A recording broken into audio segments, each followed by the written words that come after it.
Beneath Room 6A. Chapter 1, The Apartment. The tram screeched to a halt, its brakes wailing like a banshee through the fog-choked streets of the unnamed European city, where gaslights flickered like dying stars. Clara Wren stepped onto the cobblestones, her boots slipping on their slick, uneven surface, her breath clouding in the biting October chill. The air was thick with mist, heavy with the sour tang of coal, wet earth, and a faint metallic undertone, like blood left to dry.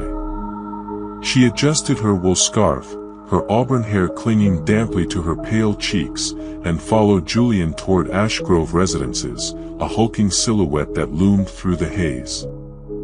The building's crumbling plaster facade was scarred with ivy, crawling like veins across a corpse, its windows dark and unblinking, their clouded glass seeming to track her every step. "This is it," Julian said, hefting a cardboard box labeled Clara's art supplies onto his shoulder. His voice was bright, a forced optimism that didn't reach his brown eyes, which flickered with unease as he glanced at the building. His breath puffed in the cold, mingling with the fog. "Can't believe we scored this place so cheap. It's practically a mansion for what we're paying. Gotta be some kind of clerical error, right?" Clara forced a smile, her lips tight, her gaze lingering on the arched entrance, where shadows pooled like spilled ink, defying the weak glow of the street lamps. The rent was absurdly low, a fraction of what the city demanded for even the smallest, most decrepit apartments. Room 6A, the listing had promised, was spacious, quiet, and full of character, but the words felt like bait now, a lure for desperate prey.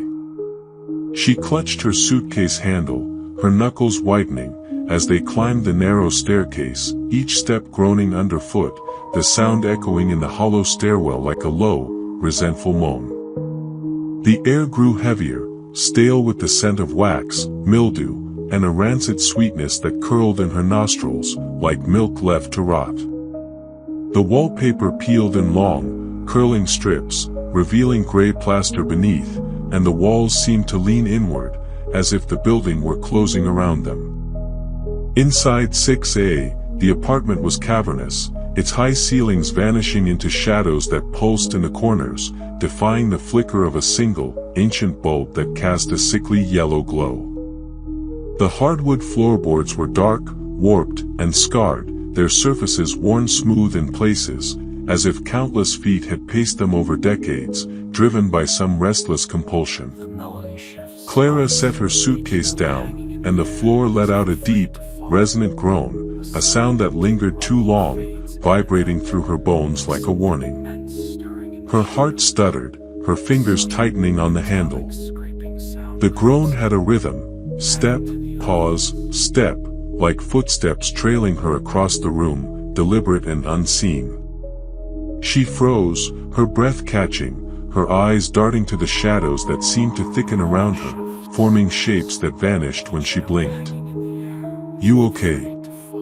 Julian asked, balancing a tarnished brass lamp on a rickety table, its base etched with faded floral patterns.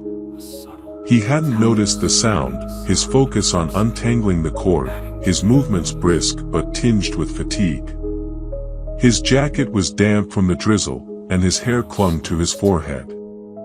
"You look like you've seen a ghost, Clara."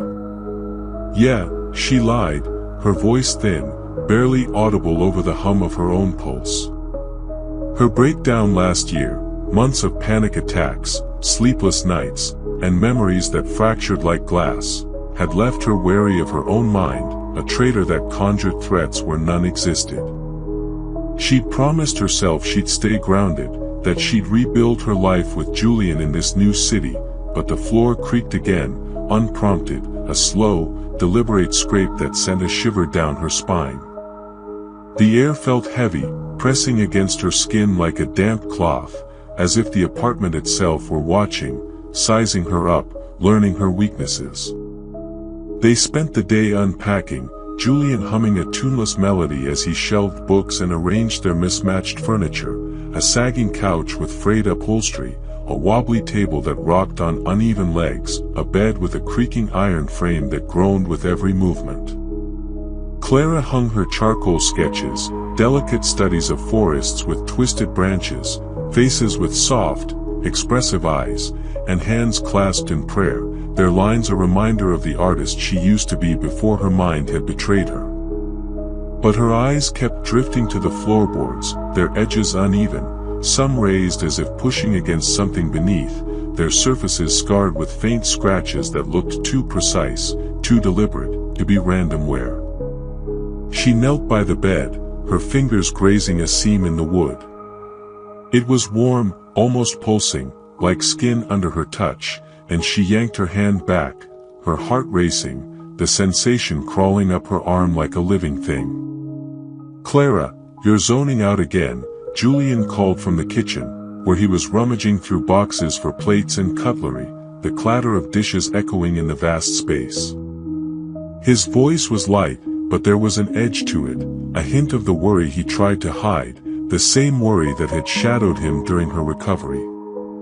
"Need help with those sketches? You've been staring at that wall for 10 minutes. "I'm fine," she said, standing quickly, her chest tightening. She didn't want to worry him, not again. He'd been patient through her breakdown, staying by her side when she'd wake screaming from nightmares she couldn't remember, when she'd spend days staring at walls, unable to speak, her mind a fog of fear and medication. But she'd seen the strain in his eyes, the way he sometimes looked at her like she was a puzzle he couldn't solve, a burden he wasn't sure he could carry. She crossed the room, her boots echoing on the floor, each step answered by a faint creak, like the apartment was mimicking her movements, mocking her presence. They ate a makeshift dinner of canned soup at the wobbly table, the silence between them heavy, broken only by the clink of spoons and the occasional groan of the floor, unprompted and unsettling. Julian talked about his new job, a contract that would take him out of town in a few days, his words filling the space but failing to dispel the tension. Clara barely listened, her eyes drawn to the shadows that seemed to writhe in the corners, forming shapes, faces, hands, a crib with claw marks, that vanished when she blinked. She told herself it was fatigue, the stress of the move, but the apartment felt alive, its silence a predator waiting to strike, its shadows whispering secrets she wasn't ready to hear. That night, they collapsed onto the mattress, too exhausted to unpack more. Julian's snores filled the room, steady and oblivious, a stark contrast to the silence that pressed against Clara's chest, making each breath a struggle. She lay awake, staring at the ceiling where shadows pooled like ink, shifting in ways that defied the weak light of the bulb. The apartment was too quiet, no hum of traffic, no murmur of neighbors, just a suffocating silence that seemed to pulse with intent. Then, a creak. Soft at first, barely audible, then louder, deliberate. Step. Pause. Step. It came from beneath the bed, circling her like a predator stalking its prey, the rhythm slow and purposeful, as if testing the wood, searching for a way through. Her breath caught, her pulse roaring in her ears, a relentless drumbeat that matched the creaks. The sound grew closer, stopping directly beneath her, and the silence that followed was worse, thick with anticipation, as if whatever was below was waiting for her to move, to acknowledge its presence. She clutched the blanket, her knuckles white, her nails digging into her palms, grounding herself in the pain. She whispered, "It's nothing," her voice trembling, but the words felt like a lie, a frail shield against the darkness. She nudged Julian, her hand shaking so violently she nearly fell off the bed. "Julian? Did you hear that?" He muttered something incoherent, rolling over, his snores resuming, unbroken. The creak started again, slower now, mocking her, as if the thing below knew she was alone in her fear. She squeezed her eyes shut, willing her heart to slow, but the sound followed her into sleep, weaving itself into her dreams, a relentless rhythm, a heartbeat not her own, a presence that knew her name and was waiting for her to answer. Chapter 2: The Floorboard. Morning light seeped through the grimy windows of room 6A, casting a sickly yellow glow that did little to dispel the apartment's oppressive gloom, its shadows clinging to the corners like cobwebs. Clara sat cross-legged on the floor, surrounded by her art supplies, charcoal sticks scattered like bones, sketch pads with curling edges, jars of ink that glinted like dark, watchful eyes in the dim light. Her hands trembled as she tried to sketch the city's rooftops, their jagged outlines blurred by the ever-present fog that pressed against the windows, but the lines came out wrong, jagged and uneven, as if her fingers were guided by some unseen force. The memory of last night's creaks clung to her like damp cloth, a splinter lodged in her mind, sharp and unrelenting, each sound replaying in her head with a rhythm that felt alive, deliberate. She hadn't told Julian. He'd dismiss it as stress, or worse, give her that look, the one that said he was afraid she was slipping back into the darkness of her breakdown, the months when shadows had whispered her name and her mind had been a maze of fear and doubt. She pushed the sketch pad aside, her frustration mounting, the paper crumpling under her grip. A pencil had rolled under the bed, its tip glinting in the faint light, and she crawled beneath, her knees brushing the floorboards, which groaned under her weight, a low, guttural sound that sent a shiver down her spine, as if the wood resented her touch, as if it were alive and angry. One board shifted, popping up slightly, its edge catching the light in a way that made her pause. Curious, she pressed it with her palm, and it wobbled, loose, as if barely held in place, its movement accompanied by a faint, scraping sound that echoed in the silent apartment. Her heart quickened, a mix of dread and curiosity swirling in her chest, her breath shallow as she stared at the board, its surface scarred with faint scratches that looked too precise, too deliberate, to be random wear. She stood, her boots echoing on the floor, each step answered by a creak that seemed to follow her, mocking her. She grabbed a butter knife from the kitchen, its blade dull but sharp enough for the task, and returned to the bed, her hands trembling as she knelt again. The air felt heavier now, thick with the scent of wax and that rancid sweetness, like decay seeping from the walls. She pried at the board, her fingers slipping on the knife's handle, the wood splintering with a crack that echoed like a gunshot in the vast room, the sound reverberating off the walls and ceiling, as if the apartment itself were startled. The board came loose, revealing a narrow gap beneath, dark and thick with cobwebs that clung to her fingers like ghostly threads, their touch cold and sticky. The air from the gap was damp, sour, carrying a faint smell of rot that made her stomach churn, and something glinted in the shadows, small and pale, catching the light like a beacon in the darkness. Clara hesitated, her breath shallow, her pulse roaring in her ears, a relentless drumbeat that matched the rhythm of last night's creaks. She reached in, her fingers brushing something hard, smooth, and cold, the sensation sending a jolt through her arm, as if she'd touched something alive. She pulled it out, her stomach lurching as she held it to the light. It was a tooth, tiny, yellowed, with a jagged edge, too small for an adult, too sharp for a rat. Its surface was stained, flecked with dark spots that might have been blood, long dried, and its shape was wrong, too human, too delicate, as if it belonged to a child. Her skin crawled, a wave of nausea rising in her throat, her hand trembling as she stared at the tooth, its edges catching the light in a way that made it seem to pulse, alive with some unspoken secret. She dropped the tooth into her pocket, its weight like a stone against her thigh, and stared at the gap, half expecting something to crawl out, to claim what she'd taken. The cobwebs swayed slightly, though there was no breeze, and the air from the gap seemed to hum, a faint vibration that crawled up her spine. An old pet, she told herself, but the thought was hollow, a lie she couldn't believe. The tooth was wrong, too human, too small, and the gap seemed to pulse in her mind, a dark mouth waiting to speak, to whisper her name as it had last night. She slid the floorboard back, the wood scraping like a low moan, the sound echoing in the silent apartment, and stood, her hands trembling, her breath ragged. The room felt smaller now, the shadows thicker, as if the walls had inched closer while she wasn't looking, their presence oppressive, suffocating. "Clara, you hungry?" Julian called from the kitchen, where the smell of burnt coffee filled the air, sharp and bitter, cutting through the apartment's stale odor.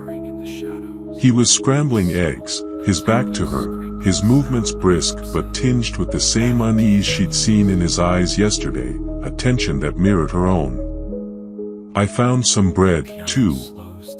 Not stale yet, miracle of miracles." "Sure," she said, her voice tight, barely masking the tremor in her chest. She didn't mention the tooth. He'd laugh it off, say it was a rat's, or worse, look at her like she was fragile, like last year when she'd spent weeks in a haze of medication and fear, unable to distinguish dreams from reality, her mind a fog of whispers and shadows. She joined him at the wobbly table, the clink of forks loud in the vast apartment, a sound that seemed to echo off the walls, mocking the silence. Her eyes kept drifting to the spot under the bed, where the gap seemed to loom in her mind, a dark wound in the floor, waiting to widen, to reveal what lay beneath. "You're quiet," Julian said, his brow furrowing as he pushed eggs around his plate, his fork scraping against the chipped ceramic. "Everything okay? You seem off. Like you're somewhere else." "Yeah," she lied, forcing a smile that felt like a grimace, her lips trembling. "Just tired. New place, you know. Takes some getting used to." He nodded, but his eyes lingered on her, searching for cracks, for signs that she was unraveling again, the way she had last year when the world had seemed to close in, when every shadow had a voice and every sound was a threat. "You'll be okay when I'm gone, right?" he asked, his voice soft but heavy with doubt. "It's just a week, but I can try to cut it short if you need me. You know that, don't you?" "I'm fine," she snapped, sharper than she meant, the words cutting through the air like a blade. His doubt stung, mirroring her own, and she hated how her mind twisted everything, creaks, shadows, a single tooth, into proof that something was wrong. But the tooth was real, its edges biting into her palm when she slipped her hand into her pocket, grounding her in its sharp reality. She softened her tone, forcing the words out. "I'll manage, Julian. Don't worry. Just do what you need to do." He reached for her hand, his touch warm but distant, like he was already pulling away, his mind on his trip, on the life he was trying to build for them. "I know you will. Just call me if anything comes up, okay? I'm here." They finished breakfast in silence, the weight of unspoken words heavy between them, the air thick with tension. Julian left to pack for his trip, his suitcase a looming presence by the door, and Clara returned to her sketchpad, determined to lose herself in her work, to reclaim the artist she used to be. But her hands moved on their own, drawing jagged lines that formed a face, eyeless, its mouth a gaping slash, teeth sharp and uneven, like the tooth in her pocket. She stared, her pulse racing, her breath catching in her throat. She hadn't drawn that. Had she? The face seemed to watch her, its empty sockets accusing, its mouth curling into a faint, mocking smile, as if it knew what she'd found, as if it had been waiting for her to see it. She slammed the sketchpad shut, her hands shaking, and shoved it under a pile of books, as if burying it could erase what she'd seen. But the image lingered, burned into her mind, its features sharp and wrong, a mirror of the tooth's jagged edge. She slipped her hand into her pocket, clutching the tooth, its weight grounding her, but also pulling her deeper into the apartment's secrets. The room felt alive now, the shadows pulsing, the floorboards creaking softly, unprompted, as if whispering back to the thing she'd found, as if they were in conversation, and she was the intruder. Chapter 3, Whispers at Night. The clock glowed 3:17 a.m. when Clara bolted upright, her heart hammering so loud it seemed to shake the walls of room 6A. The air was thick, oppressive, clinging to her skin like damp silk, heavy with a stillness that made each breath a struggle, as if the apartment were holding its breath, waiting. A whisper slithered from beneath the bed, soft and deliberate, a child's voice, high and plaintive, like wind whistling through a cracked window, carrying a sorrow that pierced her chest. Clara, it curled into her ears, intimate, as if spoken inches from her face, its tone both sorrowful and insistent, laced with a loneliness that felt ancient, unending.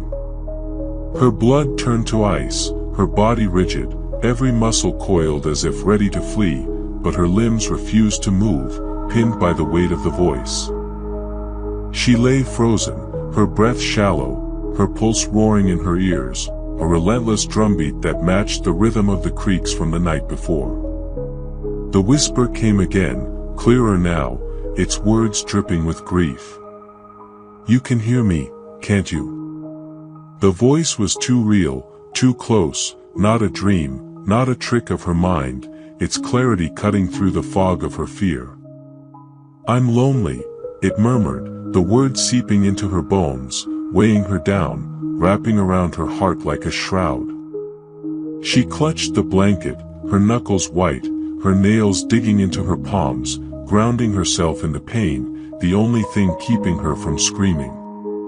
She glanced at Julian, hoping he'd heard it, that he'd wake and tell her it was nothing, that she wasn't losing her mind again. But he slept on, his chest rising and falling evenly, his snores a steady rhythm that mocked her panic, oblivious to the voice that seemed to know her name, to want her. The whisper grew louder, more insistent, its tone shifting from sorrow to something darker, hungrier. "Clara. I've been waiting." The words were a caress, a threat, a promise, and they seemed to come from all around her now, not just beneath the bed, but from the walls, the ceiling, the shadows that pulsed in the corners. "Julian," she hissed, shaking his shoulder, her hand trembling so violently she nearly fell off the bed, her fingers clutching at his shirt as if he could anchor her to reality. "Wake up. Please." He groaned, blinking groggily, his eyes heavy with sleep, his brow furrowing as he tried to focus. "Clara, what?" he mumbled, his voice thick, irritated, the words slurring together. "It's the middle of the night. What's wrong?" "The voice," she whispered, her voice trembling, barely audible over the pounding of her heart, which felt like it might burst from her chest. "It said my name, Julian. It's under the floor, under the bed. I heard it. It's real." He rubbed his eyes, sitting up, his frown deepening as he looked at her, his gaze flickering with doubt. "I didn't hear anything," he said, his voice softer now, but heavy with the same worry she'd seen during her breakdown, when she'd rambled about shadows and voices that weren't there. "You sure it wasn't a dream? You've been tossing and turning all night, Clara. It wasn't a dream." Her voice rose, sharp and desperate, cutting through the silence, and the whisper stopped, as if listening, its absence a weight in the air, heavier than its presence. She lowered her voice, her throat tight, her words tumbling out in a rush. "It's real, Julian. It said my name. It said it's lonely. It's coming from under the bed, from the floorboards. I heard it." He sighed, running a hand through his hair, his expression softening but tinged with doubt, a look that cut deeper than she'd expected. "Clara, you've been stressed," he said, choosing his words carefully, as if walking on glass. "The move, the new place, it's a lot. Maybe you're hearing things. Old buildings make weird noises. Could be pipes, or rats, or the wind." She flinched, the words a knife in her gut, twisting with the weight of last year's memories, months of panic attacks, of voices in her head, of shadows that moved when she wasn't looking. Her breakdown had been a blur, a fog of medication and fear, but this was different. The tooth in her pocket was real, its jagged edge biting into her palm when she clutched it, grounding her in its sharp reality. The creaks were real, the rhythm too deliberate to be pipes or rats. And now this voice, calling her name, its sorrow wrapping around her like a shroud, its hunger pulling at her mind. "I'm not crazy," she said, her voice barely audible, more to herself than to him, a plea against the doubt that gnawed at her, a defense against the fear that she was slipping back into that dark place. "I know what I heard." "I know," he said softly, reaching for her hand, his touch warm but distant, like he was already pulling away, his mind on his trip, on the life he was trying to build for them. "I'm not saying that. I'm just saying, maybe it's the stress. Or the building. Let's check the floor tomorrow, okay? We'll look under the bed, see if there's anything there. Maybe it's just creaky boards." She nodded, but his words felt empty, a bandage on a wound too deep to heal, a promise he didn't believe. He lay back down, his breathing slowing, his body relaxing into sleep, but Clara couldn't move, her body rigid, her eyes locked on the shadows that seemed to pulse beneath the bed. The silence was worse than the whisper, thick with unseen eyes, a presence that seemed to watch her, to wait for her to let her guard down. She slipped her hand into her pocket, clutching the tooth, its edges grounding her, its weight a reminder of what she'd found. It was real. The voice was real.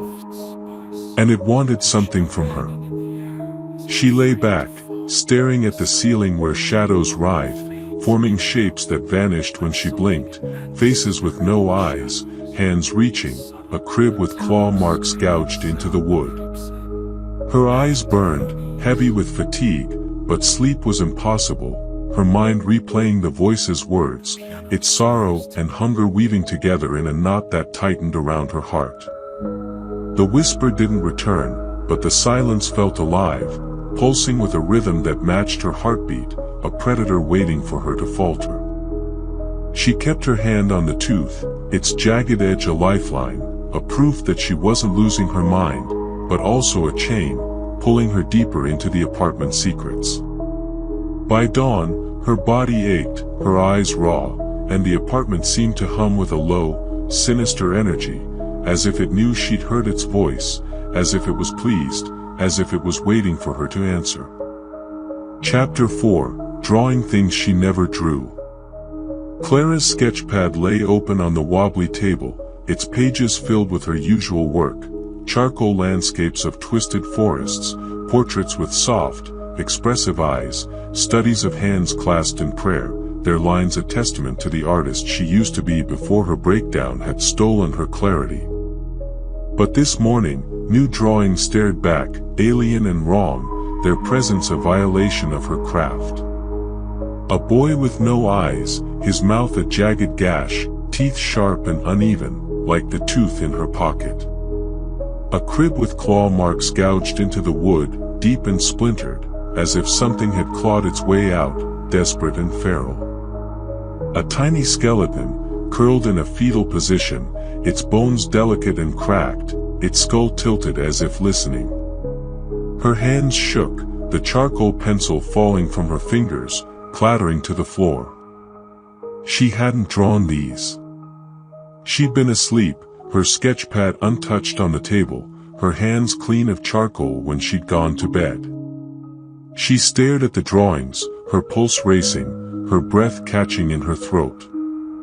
The eyeless boy seemed to watch her, his mouth curling into a faint, mocking smile, as if he knew her secrets, as if he'd seen the tooth she'd found. The crib's claw marks were too vivid, too real, their edges jagged and raw, as if the wood had bled.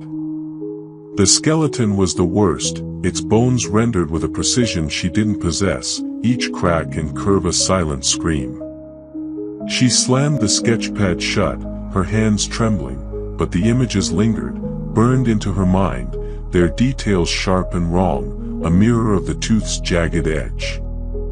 "Julian, look at this," she said, shoving the sketchpad at him over breakfast, her voice shaking, barely audible over the clink of forks against chipped plates.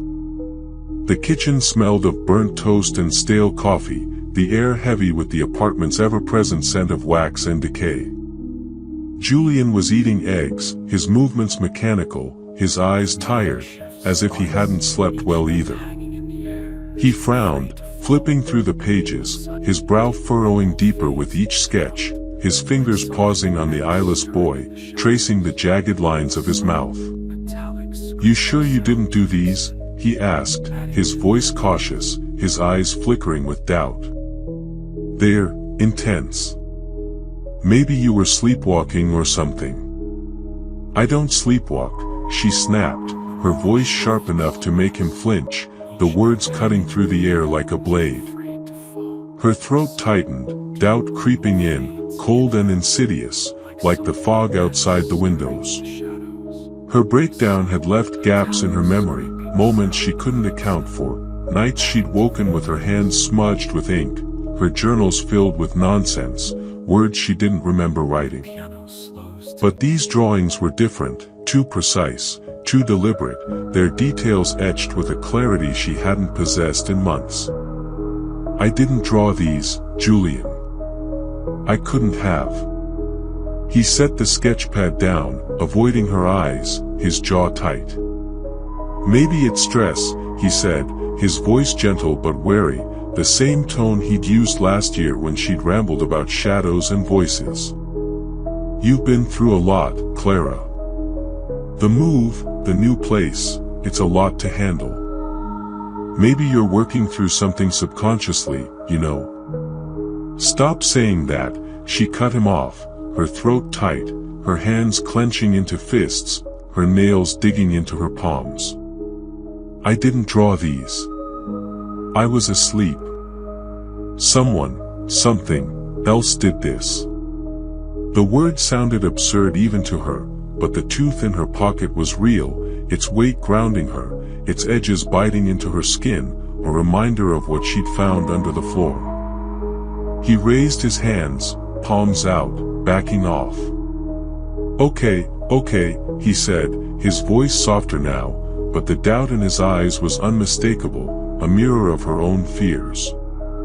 "I'm just trying to help. I don't know, maybe you're right. Maybe it's the apartment. Old places can feel weird, right? Let's keep an eye on it." She nodded, but his words felt empty, a placation rather than a belief. He stood, clearing his plate, his movements brisk, as if eager to escape the conversation. "I've got to pack for my trip," he said, glancing at his watch. "We'll talk later, okay? Don't let this get to you." Alone, Clara stared at the sketchpad, her pulse racing, her breath ragged. She opened it again, and the eyeless boy's face seemed sharper now, his mouth wider, as if he'd moved since she last looked, as if he were alive on the page. The crib's claw marks seemed deeper, the skeleton's bones more vivid, their cracks more pronounced, as if they were reaching for her. She tore the page out, crumpling it, but the paper felt warm, almost pulsing, like the floorboards under the bed. She shoved the sketchpad under a pile of books, but the weight of the drawings lingered, heavy as the tooth in her pocket, a chain pulling her deeper into the apartment's secrets. She paced the room, her boots echoing on the floor, each step answered by a creak, unprompted and deliberate, as if the apartment were responding, mocking her fear. The shadows seemed to pulse, forming shapes that vanished when she blinked, and the air grew heavier, thick with the scent of decay. She slipped her hand into her pocket, clutching the tooth, its jagged edge grounding her, but also pulling her deeper into the mystery. The drawings weren't hers, but they knew her, just as the voice did, just as the apartment did. And they were waiting for her to understand. Chapter 5, Mrs. Kroll's Warning. Mrs. Kroll stood in the hallway, her wiry gray hair haloed by the dim, flickering light of a bulb that buzzed like a dying insect. Her hands trembled as she held a tray of tea, the chipped cups rattling faintly, but her eyes were sharp, unblinking, like a bird of prey sizing up its target. "Come, dear," she said, her voice syrupy, too sweet, laced with a warmth that felt false, like a mask hiding something darker. "You must be tired from settling in. Have some tea. It'll do you good." Clara hesitated, her boots rooted to the floor, the air in the hallway thick with the scent of lavender and something sour, like rotting fruit, a smell that clung to her skin and made her stomach churn. She didn't want to go, but Mrs. Kroll's gaze pinned her, sharp and unyielding, and she followed, her steps echoing on the worn floorboards, each creak answered by a faint echo from deeper in the building, as if the walls were whispering back. The landlady's apartment was a maze of faded photographs, their faces blurred by time, their eyes seeming to follow her as she moved. Dusty trinkets lined the shelves, porcelain dolls with cracked faces, a music box that hummed faintly though its crank was still, a mirror that reflected her face but distorted it, her eyes too large, her mouth too small. The air was heavy, oppressive, the smell of decay stronger here, seeping from the walls, the floor, the very air she breathed. "Sit, sit," Mrs. Kroll said, gesturing to a small, warped table, its surface scarred with scratches that looked too precise, too deliberate, like the marks on the crib in Clara's sketches. She poured tea from a chipped pot, her hands moving with a precision that belied their trembling, the liquid dark, almost black, with a bitter, metallic scent that made Clara's throat tighten. "You're settling in?" Mrs. Kroll asked, her voice soft but probing, her eyes never leaving Clara's face, as if searching for something hidden beneath her skin. "Yes, thank you," Clara said, forcing a smile, her lips trembling. She sipped the tea, wincing at its taste, like copper and ash, a flavor that coated her tongue and made her stomach lurch. She set the cup down, its clatter loud in the silent room, and glanced at the photographs, their blurred faces seeming to shift, to watch her. The apartment's nice. Quiet.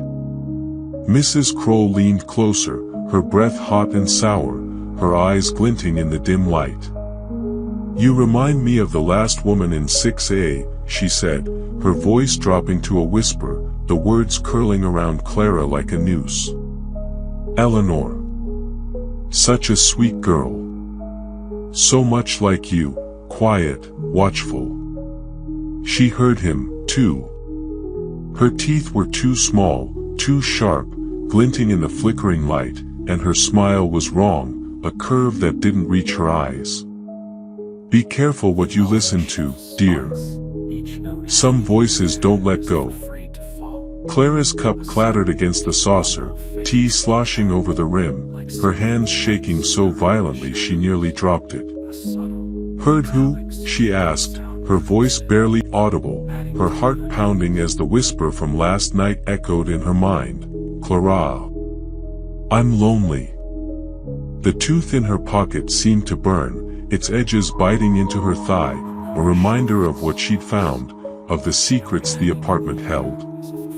Mrs. Kroll's smile widened, a slow, knowing curve that made Clara's skin crawl.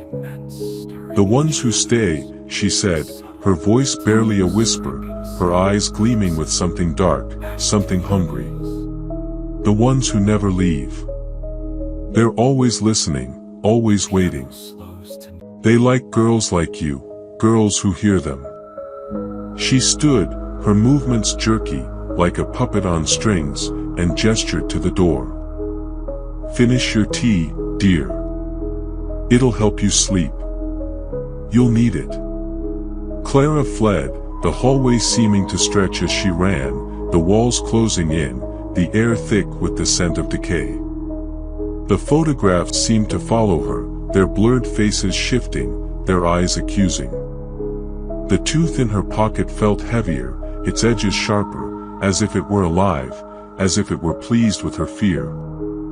Mrs. Kroll's words clung to her, a warning she couldn't shake, a promise that the apartment knew her, that it had chosen her. Whoever, whatever, was in 6A was waiting, and it wasn't letting go. Chapter 6, Julian leaves. The apartment door clicked shut behind Julian, the sound echoing like a gunshot in the cavernous silence of room 6A. Clara stood frozen, her fingers clutching the edge of the wobbly table, her knuckles white as she stared at the empty space where his suitcase had been moments ago. His parting words lingered in the air, soft but heavy with doubt. "I'll be back in a week, Clara. Don't stress, okay? Call me if you need me." His kiss on her forehead had been cold, perfunctory, his brown eyes avoiding hers, as if he couldn't bear to see the fear she was trying so hard to hide. She'd wanted to beg him to stay, to spill everything, the tooth, the whispers, the eyeless sketches, but the words had stuck in her throat, choked by the fear that he'd look at her like she was broken, like last year when her breakdown had turned her into a stranger, even to herself. The silence of the apartment pressed against her, thick and suffocating, broken only by the faint creak of the floorboards, unprompted, as if the building were settling into its own thoughts now that Julian was gone. The air was heavy with the scent of wax, mildew, and that rancid sweetness, like decay seeping from the walls, the floor, the very shadows that pulsed in the corners. Clara's chest tightened, her breath shallow, her eyes darting to the spot under the bed where she'd found the tooth, where the gap seemed to loom in her mind, a dark mouth waiting to speak. The tooth in her pocket was a cold weight, its jagged edge biting into her thigh, a reminder of the secrets she was keeping, of the voice that had called her name last night. She sank onto the sagging couch, clutching a mug of tea she couldn't bring herself to drink, its steam curling like ghostly fingers in the dim light. The apartment felt larger without Julian, its vastness oppressive, the high ceilings vanishing into shadows that seemed to writhe, forming shapes, faces, hands, a crib with claw marks, that vanished when she blinked. She told herself it was her imagination, the stress of being alone, but the memory of Mrs. Kroll's warning clung to her like damp cloth. "You remind me of the last woman in 6A. Eleanor." She heard him, too. The landlady's sharp, unblinking eyes, her two small teeth, her cryptic words, they were a splinter in Clara's mind, sharp and unrelenting, pulling her deeper into the apartment's darkness. She set the mug down, its clatter loud in the silence, and paced the room, her boots echoing on the floorboards, each step answered by a creak, deliberate and mocking, as if the apartment were mimicking her movements, playing a game she didn't understand. The sketches she'd hung, forests, faces, hands, seemed to watch her now, their lines shifting in the flickering light, their eyes following her as she moved. She stopped by the bed, her gaze drawn to the loose floorboard, its edge raised slightly, as if inviting her to pry it open again, to see what else lay beneath. She shook her head, her hands trembling, and turned away, but the tooth in her pocket seemed to hum, a faint vibration that crawled up her spine, urging her to look, to listen. The day dragged on, the fog outside the windows thickening, pressing against the glass like a living thing, blurring the city's rooftops into a gray smear. Clara tried to work, opening her sketch pad to draw something safe, something normal, but her hands refused to obey, tracing jagged lines that formed the eyeless boy's face again, his mouth wider, his teeth sharper, as if he were growing more real with each stroke. She tore the page out, her breath ragged, and crumpled it, but the paper felt warm, almost pulsing, like the floorboards under the bed. She shoved the sketch pad away, her heart pounding, and grabbed her phone, scrolling through messages, emails, anything to anchor her to the world outside, but the signal was weak, the bars flickering, as if the apartment were cutting her off, isolating her. Night fell, the windows darkening, the fog swallowing the street lamp's glow. Clara sat on the couch, a blanket wrapped around her shoulders, her eyes locked on the spot under the bed, where the shadows seemed to pulse, thicker now, alive with intent. The silence was unbearable, a weight that pressed against her chest, making each breath a struggle. Then, a tapping began, soft at first, like a fingertip brushing wood, faint but deliberate, coming from beneath the floorboards. Her heart stuttered, her body rigid, her breath catching in her throat. The tapping grew louder, more insistent, like nails scratching, clawing, desperate to break through, the rhythm erratic, frantic, as if something were trapped below, thrashing in its prison. "Stop it," she whispered, her voice shaking, barely audible over the pounding of her heart. The tapping paused, as if listening, and the silence was worse, thick with anticipation, as if the thing below were waiting for her to speak again, to acknowledge it. She clutched the tooth in her pocket, its edges biting into her palm, grounding her in its sharp reality, but also pulling her deeper into the apartment's secrets.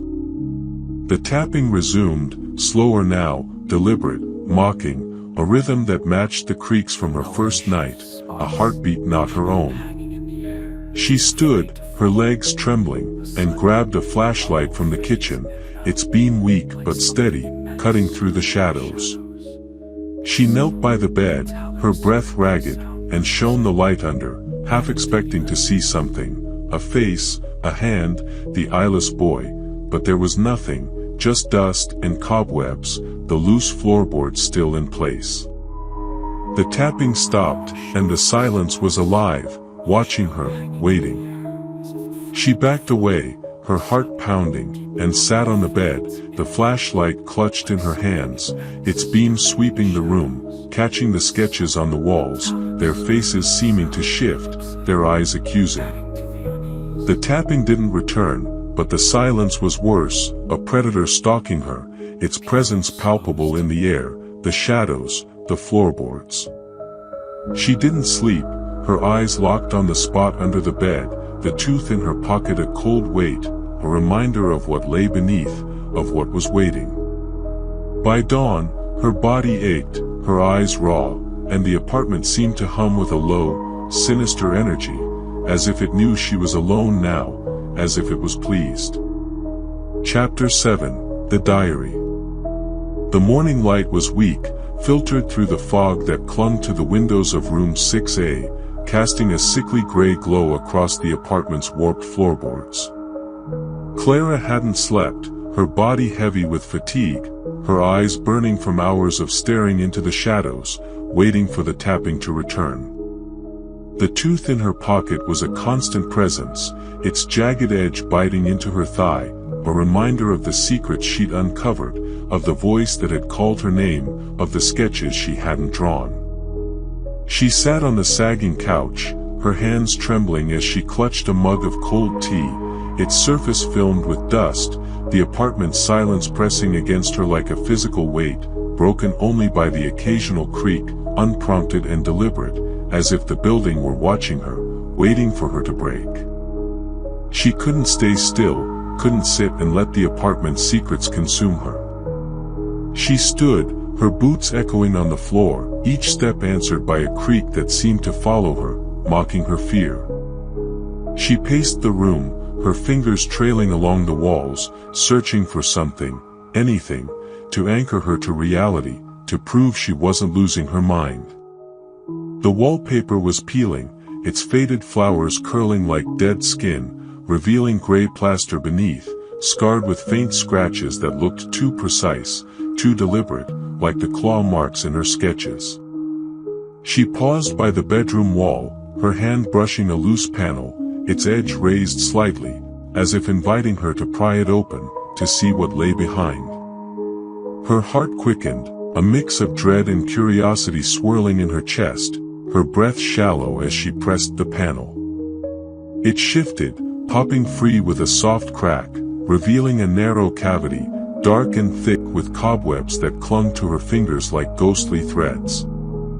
The air from the cavity was cold, damp, carrying a faint smell of rot that made her stomach churn, the same sour sweetness that permeated the apartment. Something lay within, small and leather-bound, its surface cracked and stained, catching the faint light. She reached in, her fingers trembling, and pulled it out, her breath catching as she held it to the light. It was a diary, its pages brittle and yellowed, the leather cover etched with faint scratches, like the marks on the wall, the crib, the floorboards. She sank onto the bed, the diary in her lap, her hands shaking as she opened it. The handwriting was childish, scrawled in uneven lines, the ink smudged as if written in haste, the words trembling with fear. "He lives under the floor," the first entry read, the letters jagged and uneven. "Mommy said don't talk to him. But he's the only one who listens." Clara's blood ran cold, her pulse roaring in her ears, the words echoing the whisper from the night before, "Clara, I'm lonely." She flipped through the pages, the entries growing more frantic, the handwriting shakier, the ink blotched with what might have been tears. "He sings to me at night," another entry read, the words barely legible. "He knows my name. He says he's lonely, that he wants a friend. Mommy doesn't hear him, but I do." The next page was worse, the words scrawled in a panic, "He's angry. He says I can't leave. He says I have to stay with him forever." The final entry was a scrawl, barely coherent, the ink smeared as if the pen had been dragged across the page in terror. "He's coming. He's under the bed.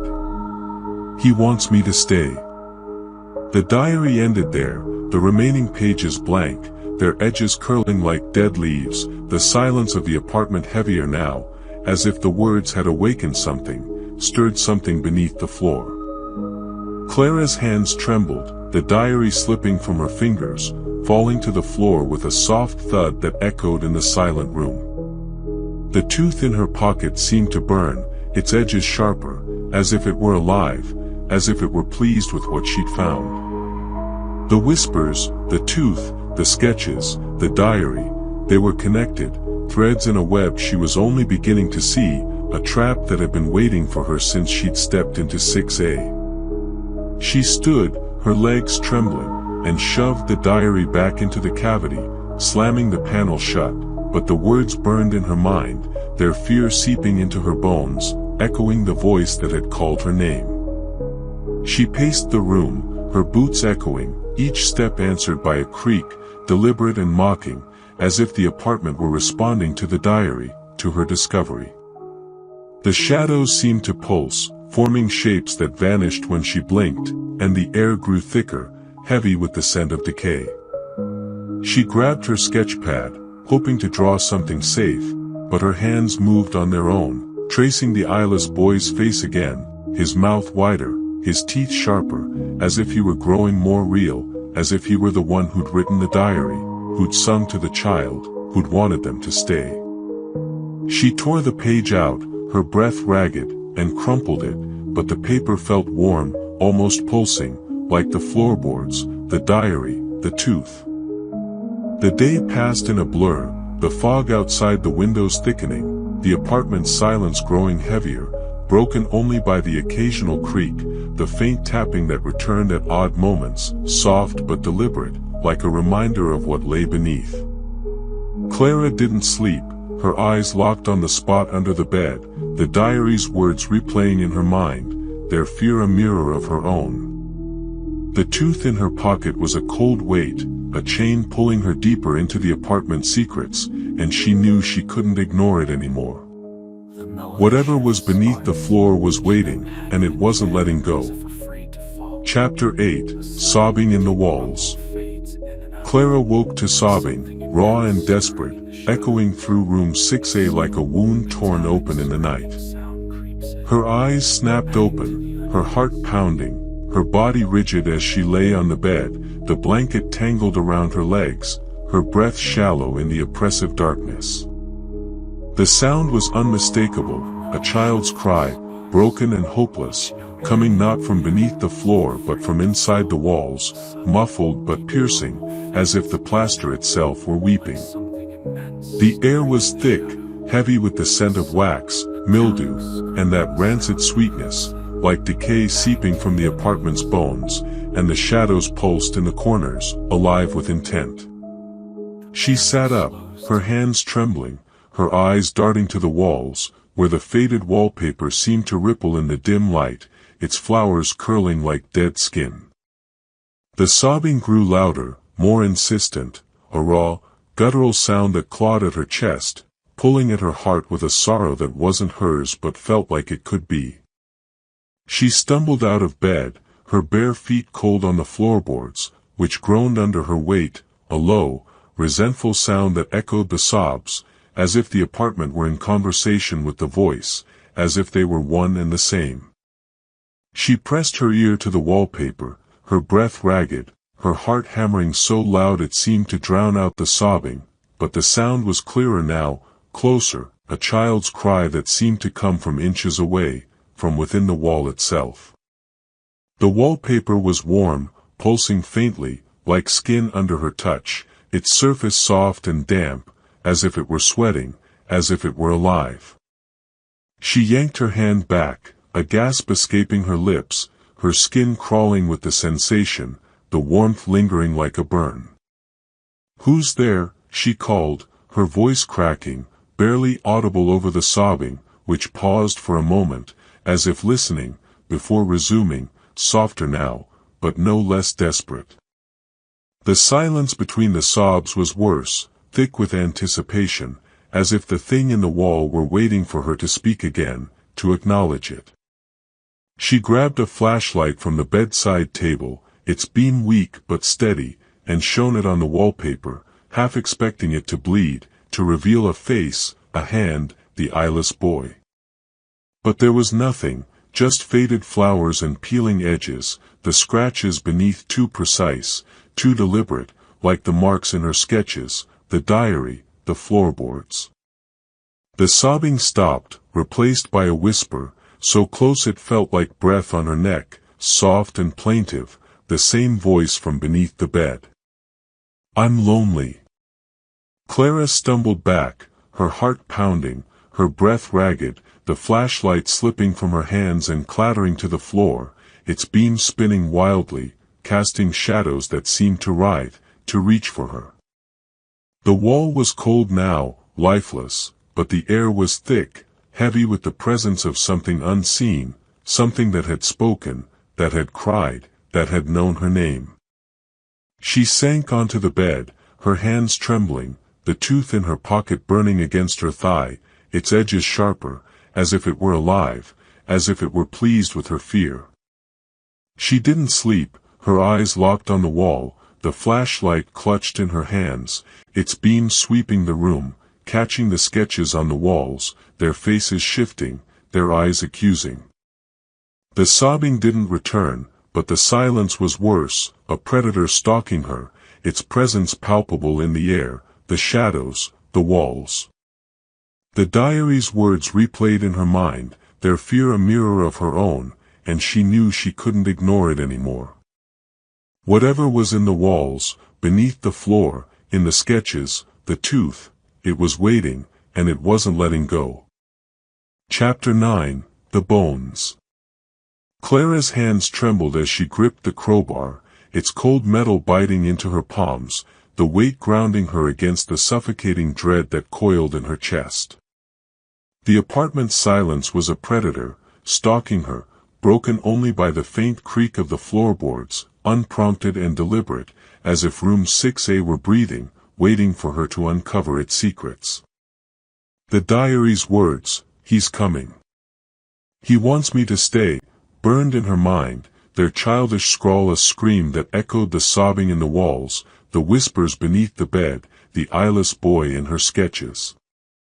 She couldn't ignore it anymore, couldn't pretend the tooth in her pocket was a rat's, that the voice calling her name was a dream. Whatever was beneath the floor was real, and it was hungry. She knelt by the bed, her breath ragged, the flashlight's beam trembling as it swept the floorboards, their edges scarred with scratches that seemed to pulse in the dim light, too precise to be random wear. The loose board she'd pried open before was raised slightly, as if inviting her to dig deeper, to see what lay beneath the gap where she'd found the tooth. The air was thick, heavy with the scent of wax, mildew, and that rancid sweetness, like decay seeping from the apartment's bones, curling in her nostrils, coating her tongue. Her heart pounded, a relentless drumbeat that matched the tapping from nights before, a rhythm that felt alive, deliberate, as if the thing below were calling her, urging her to look. She wedged the crowbar under the board, her hands shaking, the metal scraping against the wood with a low, guttural moan that echoed in the vast room, as if the apartment itself were protesting.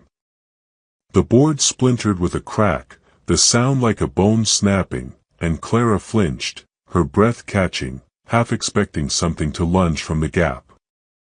She pried harder, the wood giving way, revealing a wider space beneath, dark and thick with cobwebs that clung to the crowbar like ghostly threads, their touch cold and sticky.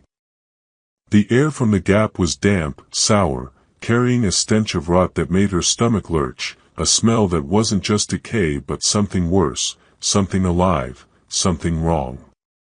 She shone the flashlight into the gap, the beam cutting through the darkness, and her scream caught in her throat, raw and choking, as the light revealed a rotting blanket, its fabric damp and sour, stained with dark, uneven patches that might have been blood, long dried. The blanket was wrapped around something small, curled, its shape too human, too delicate, to be anything but a body. Her hands trembled, the crowbar slipping from her grip, clattering to the floor, the sound echoing like a gunshot in the silent apartment. She reached for the blanket, her fingers shaking, her breath shallow, as if the air itself were resisting her, pressing against her chest, warning her to stop. She peeled the blanket back, its fabric tearing with a wet, sickly sound, and her scream broke free, raw and desperate, filling the room as she stared at a child's skeleton, curled in the dirt, its bones delicate and cracked, its skull tilted as if listening, its jaw unhinged in a silent wail. The skeleton's bony fingers clutched a rag doll, its button eyes missing, leaving empty sockets that mirrored the eyeless boy in her sketches, its fabric stained and frayed, as if it had been held through decades of terror. The skull was cracked, a jagged line running from temple to jaw, and its teeth were uneven, one missing, the gap matching the tooth in her pocket, its edges sharp and yellowed, stained with the same dark flecks she'd seen before.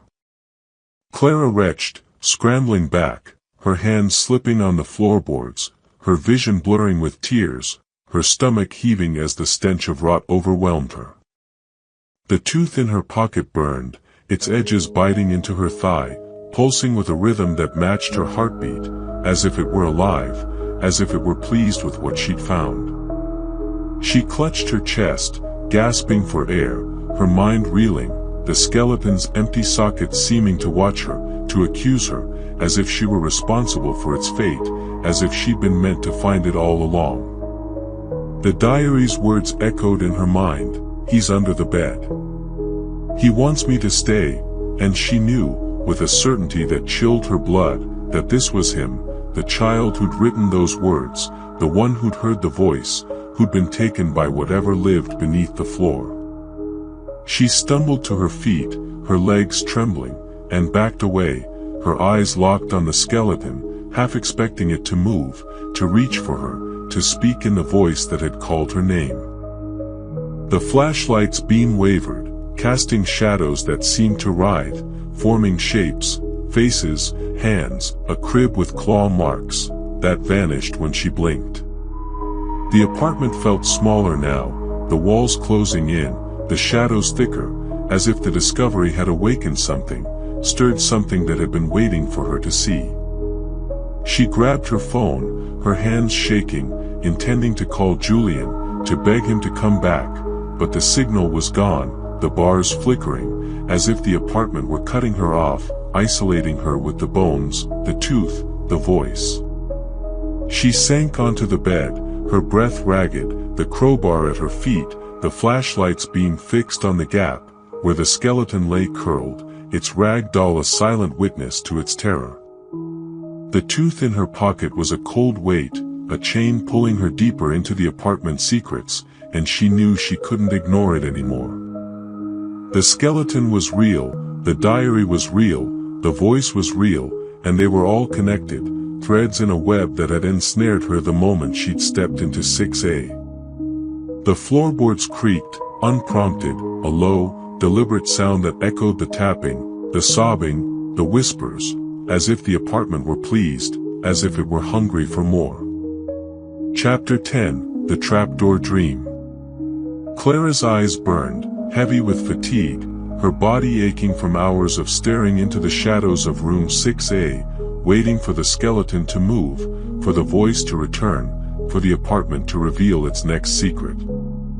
She hadn't slept since finding the bones, her mind replaying the cracked skull, the eyeless doll, the diary's frantic scrawl, their images weaving together in a knot of dread that tightened around her heart. The tooth in her pocket was a constant presence, its jagged edge biting into her thigh, pulsing with a rhythm that seemed to match the apartment's creaks, its whispers, its hunger.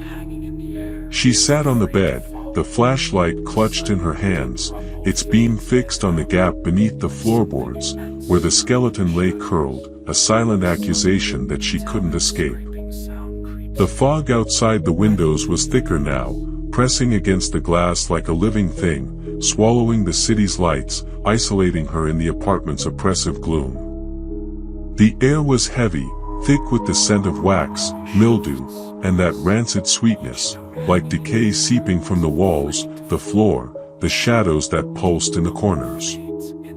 She told herself to stay awake, to keep watch, but her eyes grew heavier, her body betraying her, and she slipped into a restless sleep, the flashlight falling from her hands, its beam spinning wildly, casting shadows that seemed to writhe, to reach for her. In her dream, she stood in the center of 6A, the room larger than it should have been, its walls stretching into darkness, its floorboards pulsing like skin, warm and damp beneath her bare feet.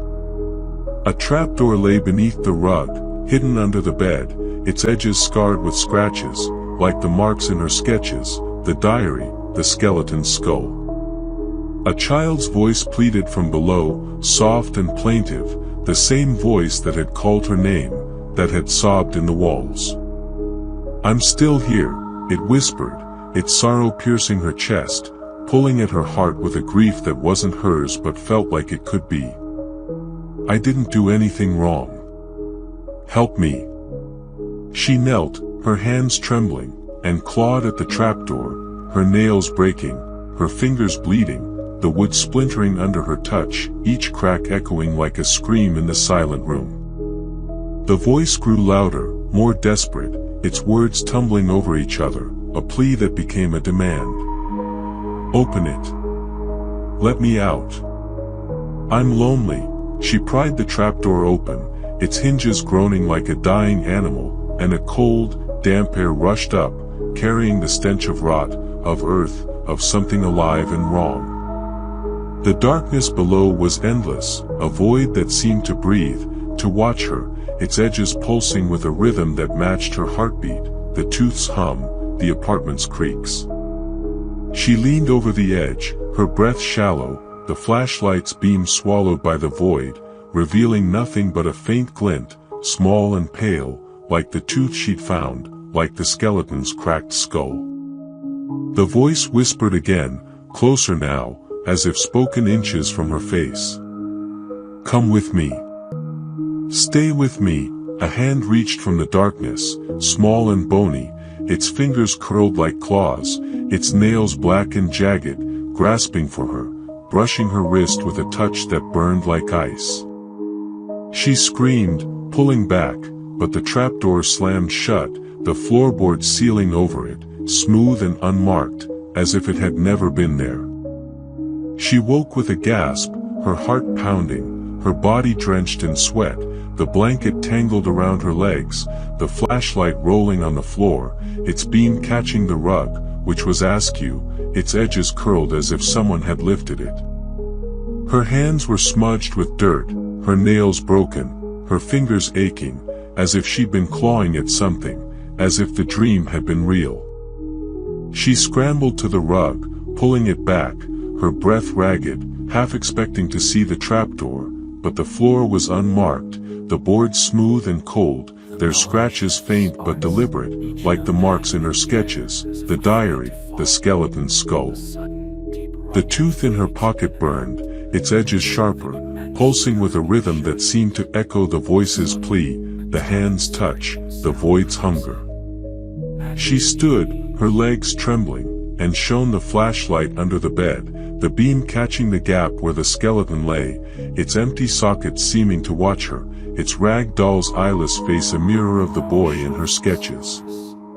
The apartment felt alive now, the shadows pulsing, the walls leaning inward, the air thick with the presence of something unseen, something that had spoken, that had reached for her, that had known her name. She didn't sleep again, her eyes locked on the rug, the flashlight clutched in her hands, its beam sweeping the room, catching the sketches on the walls, their faces shifting, their eyes accusing. The dream lingered, its images sharper than reality, the voice's sorrow wrapping around her heart, pulling her deeper into the apartment's secrets. The tooth was a cold weight, a chain binding her to the skeleton, the diary, the voice, and she knew she couldn't ignore it anymore. Whatever was beneath the floor was waiting, and it wasn't letting go.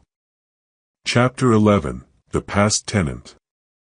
The morning light was weak, filtered through the fog that clung to the windows of room 6A, casting a sickly gray glow across the apartment's warped floorboards, their scratches seeming to pulse in the dim light, too precise to be random wear.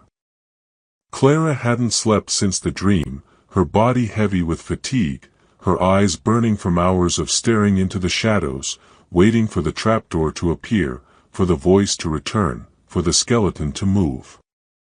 The tooth in her pocket was a constant presence, its jagged edge biting into her thigh, pulsing with a rhythm that matched the apartment's creaks, its whispers, its hunger. The diary's words, the skeleton's cracked skull, the eyeless sketches, the sobbing in the walls, they were threads in a web that had ensnared her, pulling her deeper into the apartment's darkness, and she knew she had to find answers before it consumed her. She left the apartment, her boots echoing in the hollow stairwell, the air thick with the scent of wax and decay, the walls seeming to lean inward, as if reluctant to let her go. The city was a blur, its streets shrouded in fog, its sounds muffled, as if the apartment's silence had followed her, isolating her from the world. She headed to the city archives, a crumbling building with sagging shelves and yellowed records, its air heavy with dust and the faint smell of mold. The archivist, an elderly woman with sharp eyes and trembling hands, eyed her warily as she requested records on Ash Grove residences, specifically room 6A, her voice shaking, her hands clutching the tooth in her pocket, its edges grounding her, but also pulling her deeper into the mystery. The archivist returned with a thin folder, its pages brittle and stained, the ink faded but legible. Clara's hands trembled as she opened it, her breath shallow, her heart pounding as she scanned the documents, newspaper clippings, police reports, tenant records, their words painting a chilling picture of 6's history. An article from decades ago caught her eye, its headline stark and accusing, "Woman institutionalized after claiming son eaten by the floor in Ash Grove residences." The article detailed Eleanor, the last tenant of 6A, a young mother who'd lived there with her son, Thomas, a quiet boy of 7. Eleanor had been found raving in the stairwell, her hands bloodied, her eyes wild, claiming her son had been taken by something under the floor, that it had sung to him, called his name, wanted him to stay. No body was found, no trace of Thomas, and Eleanor was committed to an asylum, her claims dismissed as madness. Clara's blood ran cold, her pulse roaring in her ears, the article's words echoing the diary's scrawl, the skeleton's cracked skull, the voice that had called her name. She flipped through the folder, finding a police report, its language clinical but chilling, no evidence of foul play. Room 6A empty, undisturbed. Tenant's claims deemed delusional. But a handwritten note, scrawled in the margin, sent a shiver down her spine, floorboards loose. Gap beneath. Smell of decay reported. The note was unsigned, as if the officer had been too afraid to claim it, too afraid to dig deeper. She found another clipping, older, faded, about a woman named Margaret, a tenant of 6A in the 1920s, who'd vanished with her daughter, Lily, leaving behind only a blood-stained shawl and a child's shoe.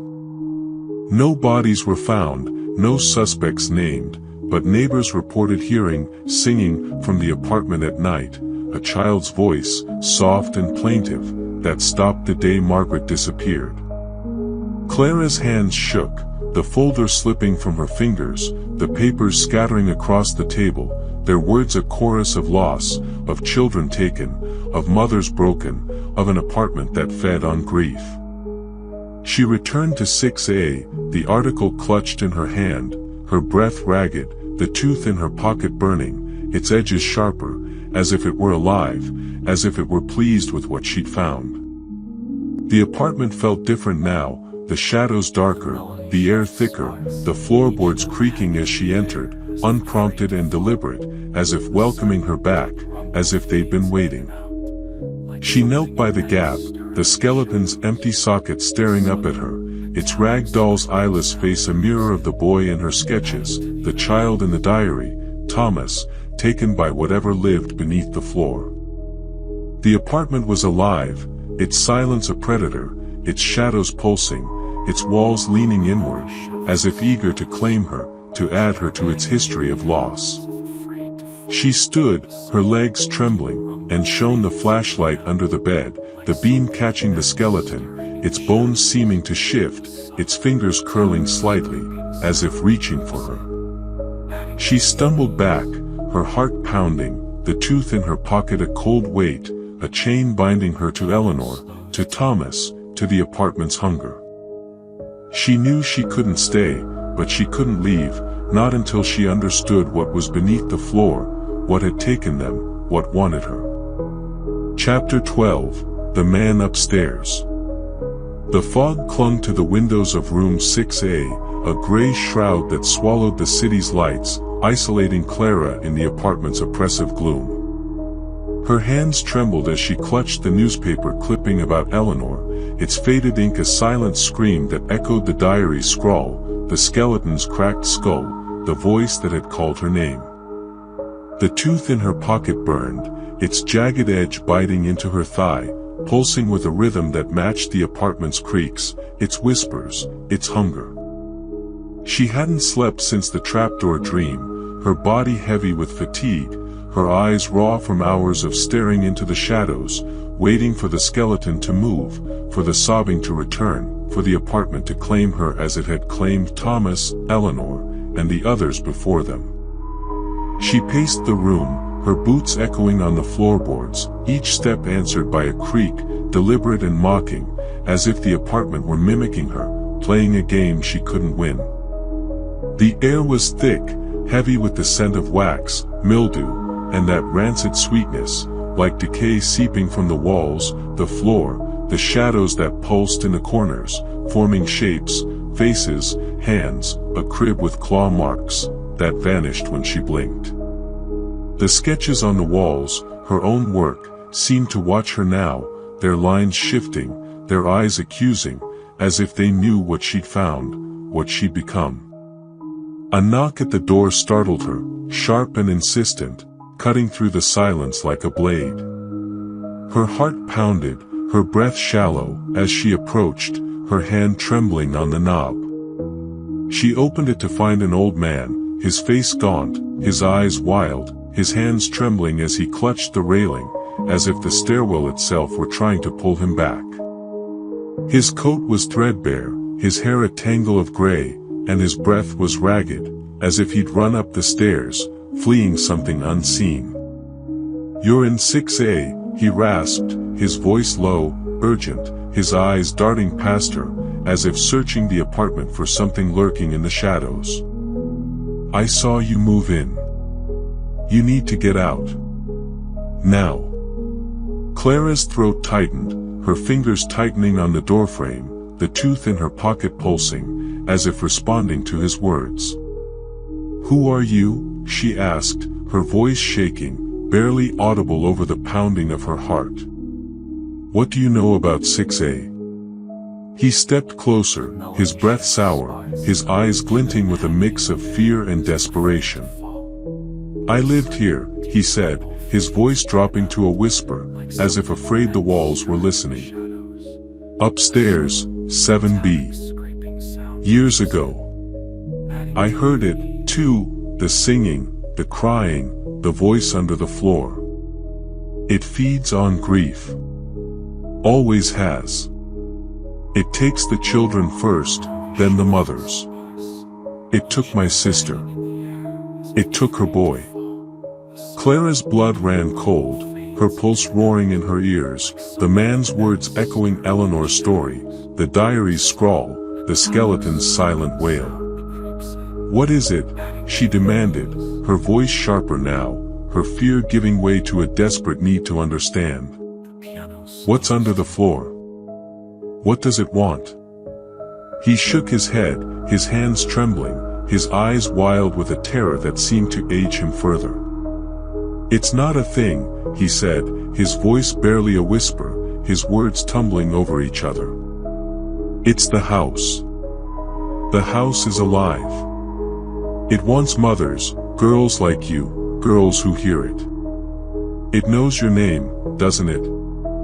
It sings to you, calls you, makes you see things. It'll take you, too, if you stay.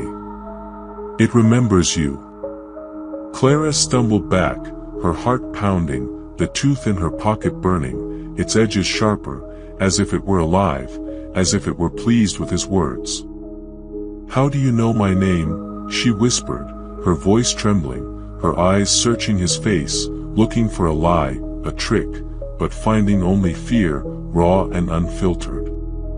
"It told me," he said, his voice breaking, his eyes filling with tears. "It told me when it took my sister. It whispered her name, then mine, then her boy's. It's whispering yours now, isn't it? Get out, girl. Before it knows you too well." He turned, shuffling back toward the stairwell, his footsteps uneven, his voice muttering, "Don't let it remember you. Don't let it keep you." The door slammed shut behind him, the sound echoing in the silent apartment, the air thicker now, the shadows darker, as if the man's words had awakened something, stirred something that had been waiting. Clara sank onto the couch, her hands trembling, the clipping about Eleanor falling to the floor, its words a chorus of loss, of children taken, of mothers broken. The tooth in her pocket was a cold weight, a chain binding her to the skeleton, the diary, the voice, and now the man's warning, a web that tightened around her with every step she took. She grabbed her phone, her hands shaking, intending to call Julian, to beg him to come back, but the signal was gone, the bars flickering, as if the apartment were cutting her off, isolating her with the secrets she'd uncovered. The floorboards creaked, unprompted, a low, deliberate sound that echoed the tapping, the sobbing, the whispers, as if the house were responding, as if it knew her name, as it had known Eleanor's, Thomas's, the man's sister's. She stood, her legs trembling, and shone her flashlight under the bed, the beam catching the skeleton, its empty socket staring, its fingers curled, as if reaching for her, as if it were waiting for her to join it. The apartment was alive, its silence a predator, its shadows pulsing, its walls leaning inward, as if eager to claim her, to add her to its history of grief. She knew she should leave, but the tooth, the diary, the skeleton, they held her, a chain she couldn't break, a hunger she couldn't escape. The man's words echoed in her mind, "It feeds on grief. It knows your name," and she knew he was right.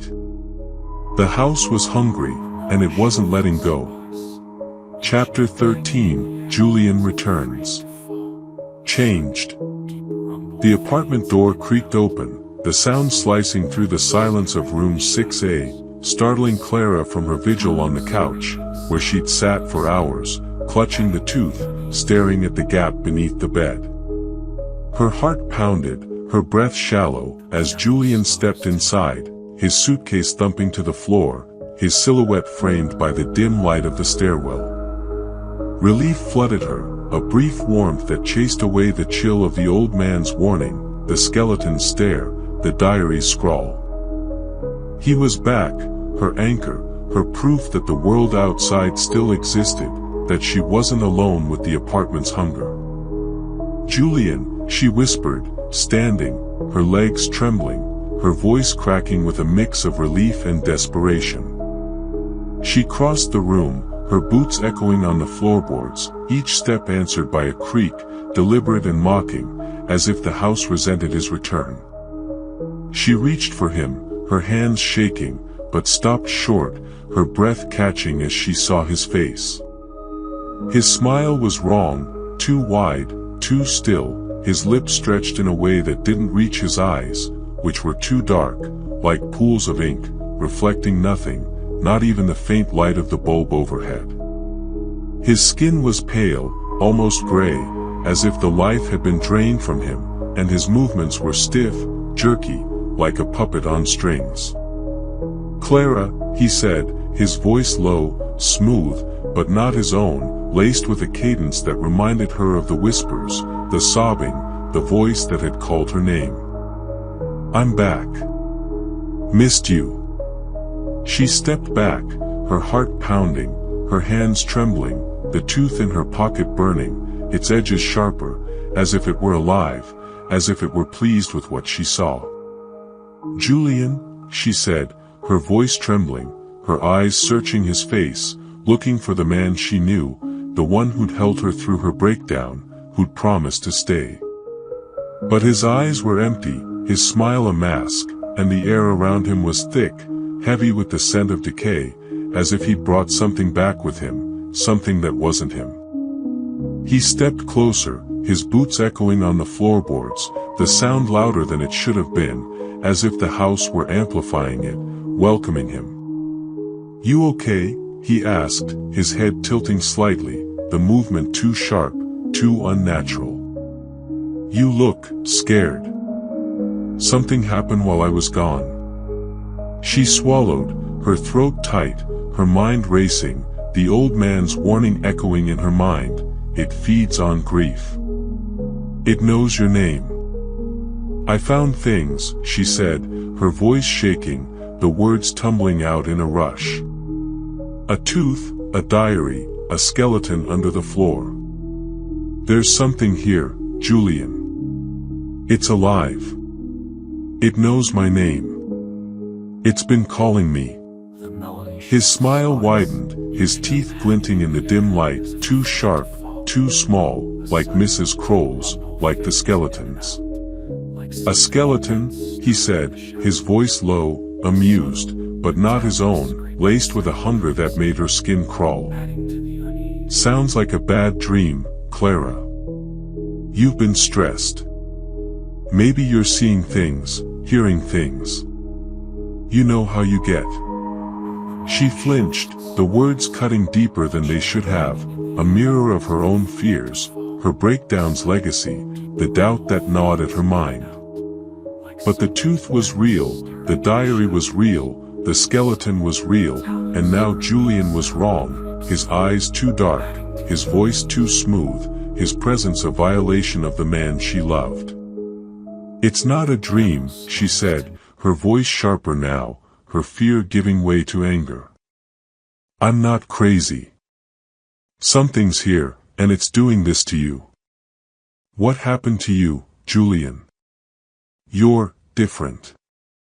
He laughed, a low, guttural sound that echoed in the silent apartment, the floorboards creaking in response, as if the house were laughing with him. "Different?" he said, stepping closer, his eyes glinting, his smile stretching wider, as if his face were splitting, revealing something beneath. "I'm fine, Clara. Just tired. Long trip. Maybe you're the one who's different. Maybe you're letting this place get to you." She backed away, her heart pounding, her hands trembling, the tooth in her pocket pulsing, as if it were alive, as if it were feeding on her fear. She grabbed the flashlight, its beam sweeping his face, catching his eyes, which reflected nothing, not even the light, as if they were voids, as if he were empty. "Stay back," she said, her voice trembling, her eyes searching his face, looking for a sign of the man she knew, but finding only the house, its hunger, its voice. He stopped, his smile fading, his head tilting again, the movement too sharp, too unnatural. "Sleep, Clara," he said, his voice low, not his own, laced with the same cadence as the whispers, the sobbing, the voice that had called her name. "You need rest. Let it go. Let it all go." He turned, his movements jerky, and walked to the bed, lying down without another word, his body still, his eyes open, staring at the ceiling, unblinking, as if waiting for something, as if listening. Clara fled to the couch, her heart pounding, her breath ragged, the flashlight clutched in her hands, its beam sweeping the room, catching the sketches on the walls, their faces shifting, their eyes accusing. The apartment was alive, its silence a predator, its shadows pulsing, its walls leaning inward, as if eager to claim her, to add her to its history of grief. She sat, her body rigid, her eyes locked on Julian, who lay motionless, his chest rising and falling in a rhythm too steady, too perfect, like a machine mimicking life. The tooth in her pocket burned, its edges biting into her thigh, a chain binding her to the house, to the thing that had taken Julian, that was waiting for her. Hours passed, the fog outside the windows thickening, pressing against the glass like a living thing, swallowing the city's lights, isolating her in the apartment's gloom. She didn't sleep, her eyes burning, her body aching, her mind replaying Julian's words, his laugh, his eyes, those empty, ink-like voids that seemed to see through her, to know her fears. The silence was broken by a faint hum, soft and sinister, a lullaby she recognized from her dream, the same melody the child's voice had sung beneath the floor. It came from Julian's side of the bed, though his lips didn't move, his eyes still open, staring at the ceiling, unblinking. The sound grew louder, more insistent, a chorus of children's voices weaving together, their words indistinct but heavy with sorrow, with hunger. "Clara," the lullaby whispered, her name slipping into the melody, intimate and demanding, as if the voices knew her, as if they'd always known her. She clutched the tooth, its edges cutting into her palm, the pain grounding her, but also pulling her deeper into the house's secrets. The sketches on the walls seemed to writhe, the eyeless boy's mouth widening, his teeth sharper, as if he were singing with the voices, as if he were part of them. The floorboards creaked, unprompted, a low, deliberate sound that echoed the lullaby's rhythm, as if the house were joining the song, its hunger a harmony to their sorrow. She stood, her legs trembling, and approached the bed, the flashlight's beam trembling as it swept Julian's face. His eyes were closed now, but his smile was back, wider than before, his teeth glinting in the dim light, too small, too sharp, like the skeletons, like Mrs. Kroll's. His hands rested on his chest, fingers curled slightly, as if reaching for something, as if waiting to grasp her. She backed away, her heart pounding, her breath ragged, the lullaby growing louder, filling the room, wrapping around her like a shroud. The air was thick, heavy with the scent of decay, of wax, of that rancid sweetness, like the house itself were exhaling, its breath a promise of what was to come. She sank back onto the couch, the flashlight clutched in her hands, its beam fixed on Julian, who didn't move, didn't blink, but seemed to watch her, his presence a violation of the man she'd loved. The lullaby faded, replaced by silence, but the silence was worse, alive with unseen eyes, a presence that seemed to pulse with intent. She didn't sleep, her eyes locked on him, the tooth in her pocket a cold weight, a reminder of the skeleton, the diary, the voices, and now Julian, changed, taken, a puppet of the house's hunger. Her mind raced, her thoughts fracturing, her fear mingling with doubt. Was she losing herself, as she had last year, or was the house real, its hunger real, its claim on her real? Dawn broke, the weak light filtering through the fog, casting a sickly gray glow across the apartment's warped floorboards, their scratches seeming to pulse, too precise to be random wear. Julian rose from the bed, his movements jerky, his smile still in place, his eyes dark and empty. "Morning, Clara," he said, his voice low, not his own, laced with the house's cadence. "Sleep well?" He moved to the kitchen, humming the lullaby, the sound soft but sinister, a child's voice though his lips barely moved.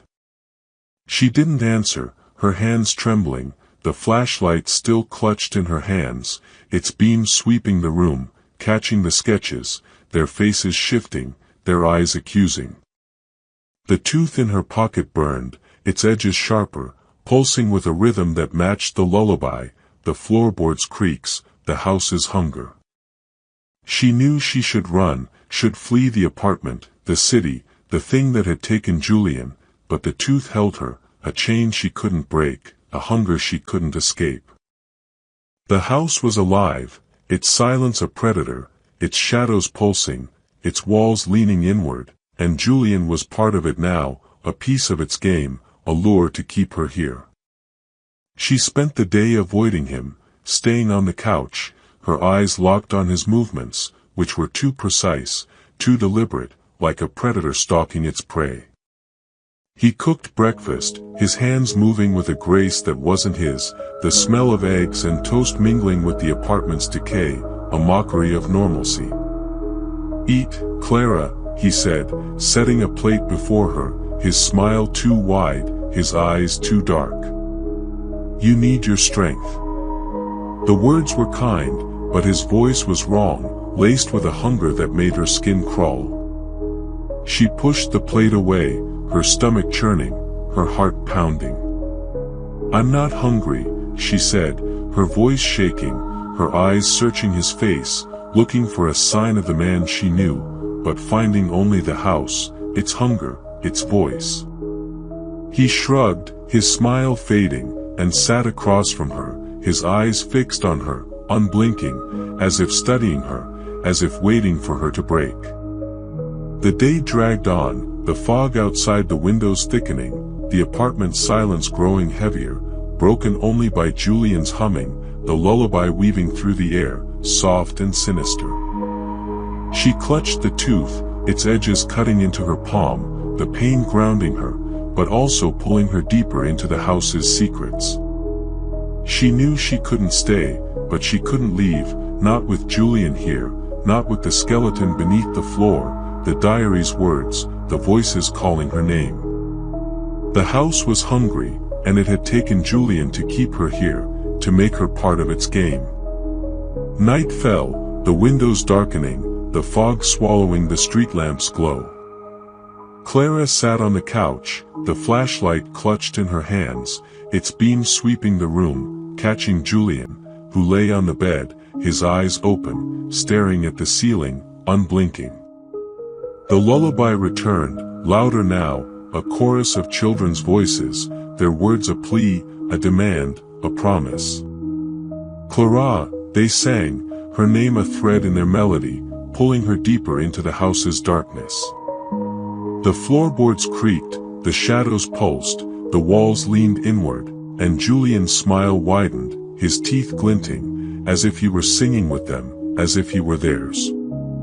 She didn't sleep, her eyes locked on him, the tooth in her pocket a cold weight, a chain binding her to the house, to the thing that had taken Julian, that was waiting for her.